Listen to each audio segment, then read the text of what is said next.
लेकिन गोलगप्पों का प्यार सबको बहुत परेशान करता है। देखो जी, हमारी शादी को ना 1 हफ्ता हो गया और मुझे गोलगप्पे खाए हुए पूरे 7 दिन बीत गए।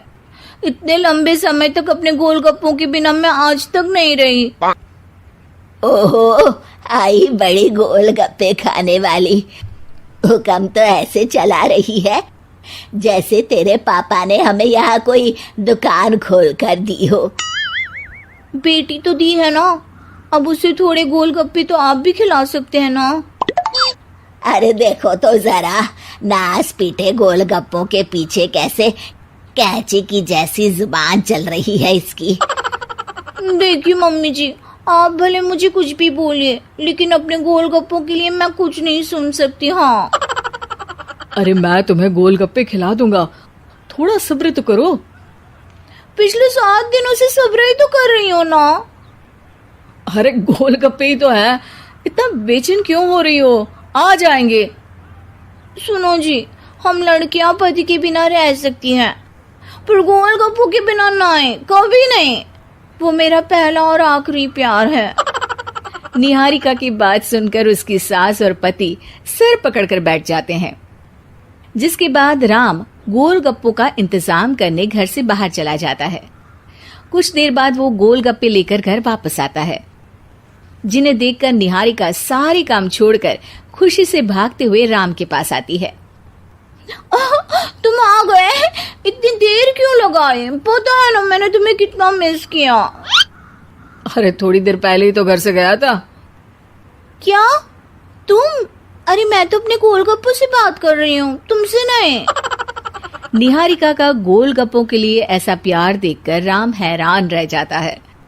अब वो गोलगप्पों को प्लेट में अच्छे से सजाकर उन्हें खाने बैठती है, लेकिन पहला गोलगप्पा खाते ही वो गुस्से में प्लेट खिसका देती है। ये कैसे घटिया गोलगप्पे उठा कर ले आए? न पानी में स्वाद, न गोलगप्पों में।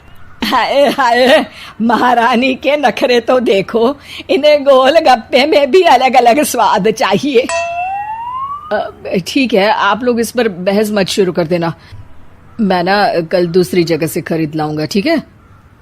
अगले दिन राम निहारिका के लिए गांव में दूसरी दुकान से गोलगप्पे खरीद कर लाता है, पर उसे वो भी पसंद नहीं आते। जिसके बाद बहुत दिनों तक यही सिलसिला चलता रहता है, जिसमें राम अपनी पत्नी के लिए दूसरे गांव तक जाकर वहां से भी गोलगप्पे खरीद कर लाता है, पर निहारिका को कहीं के कोई भी गोलगप्पे पसंद ही नहीं आते। तुमको तो अच्छे गोलगप्पे की पहचान करना आता ही नहीं है। तुमको गोलगप्पे का प्यार पता ही नहीं है, तुमसे कुछ होता ही नहीं है। अरे तुमसे बहुत होता है तो तुम खुद कर लो ना।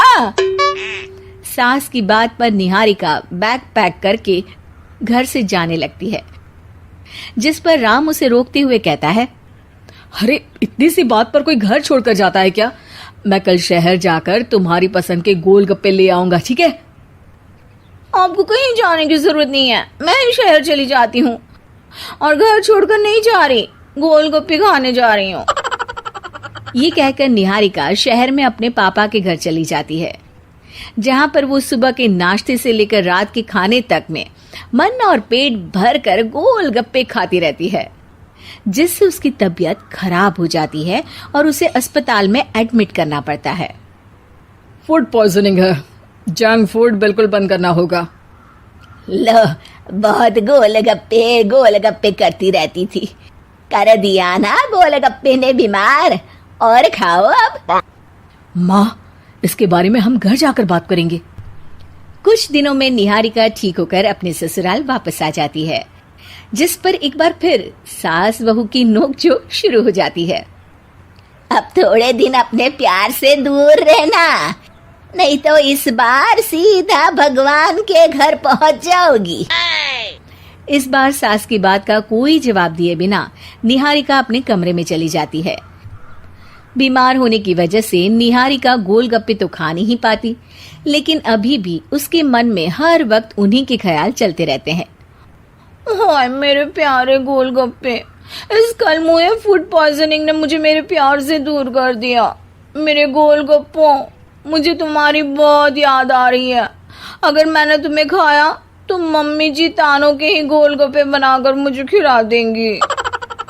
एक दिन निहारिका अपने चेकअप के लिए डॉक्टर के पास गई, जिसकी घर से निकलते ही राम रसोई में जाकर कुछ करने लगता है। शाम को निहारिका के घर वापस आते ही उसकी सास कहती है, शक्ल से तो लग रहा है कि डॉक्टर ने थोड़े और समय तक गोलगप्पे बंद कर दिए। अच्छा है, कम से कम अब हमें पूरा दिन गोलगप्पा पुराण तो नहीं सुनना पड़ेगा। सास